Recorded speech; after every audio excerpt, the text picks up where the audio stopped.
žurnālisti uzdos pāris jautājumus.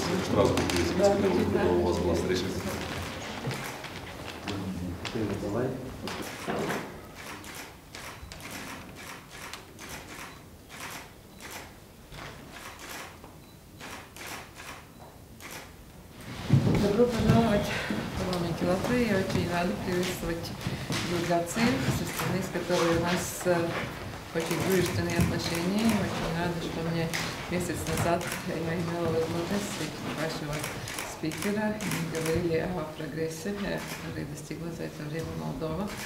И даже могу еще сказать, что я встречалась с американскими коллегами. Мы тоже говорили о том, как очень важно и как мы рады тому, тем реформам, тем успехам, которые вы достигли.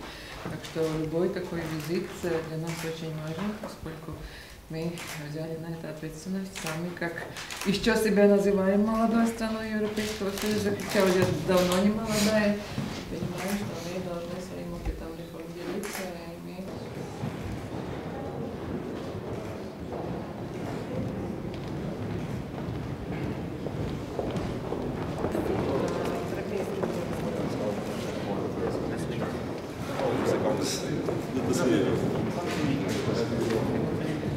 Man ir īpaši prieks sagaidīt delegāciju, īpaši prieks redzēt savu kolēģi Igoru Kormanu. Mēs tikamies pagājušajā gada martā Moldovā. Un es domāju, ka mēs visi zinām, ka Latvija un Moldovā ir ļoti tuvas un ļoti draudzīgas attiecības visus šos gadus. Bet kopš es esmu bijis Moldovā, es redzu, ka tomēr lietas turpina attīstīties pozitīvā veidā. Latvijai Moldova ir īpaši svarīga, jo ne tikai kā partneris un sabiedrotājs, bet mēs esam jau vairākus gadus, mums vienā galvenām prioritātēm ir bijis attīstības sadarbība, un tur Moldova ir bijis Latvijai viena no galvenajiem partneriem. Patiesi prieks ir un gods sveikt jūs Saeimā Eiropas Lietu komisijas vārdā. Es domāju, ka mūsu dienas kārtībā ir ļoti daudz kopīgi jautājumi, un es noteikti ir ar gandarījumu lūkojamies uz jūsu valsts progresu Eiropas integrācijas virzienā un tām pozitīvajām sarunām, kas norisinās gan par vīzu režīmu jautājumiem, gan arī par strukturālajām reformām, uzlabojumiem dažādos ar tieslietu jomu saistītiem un citiem jautājumiem. Добрый день.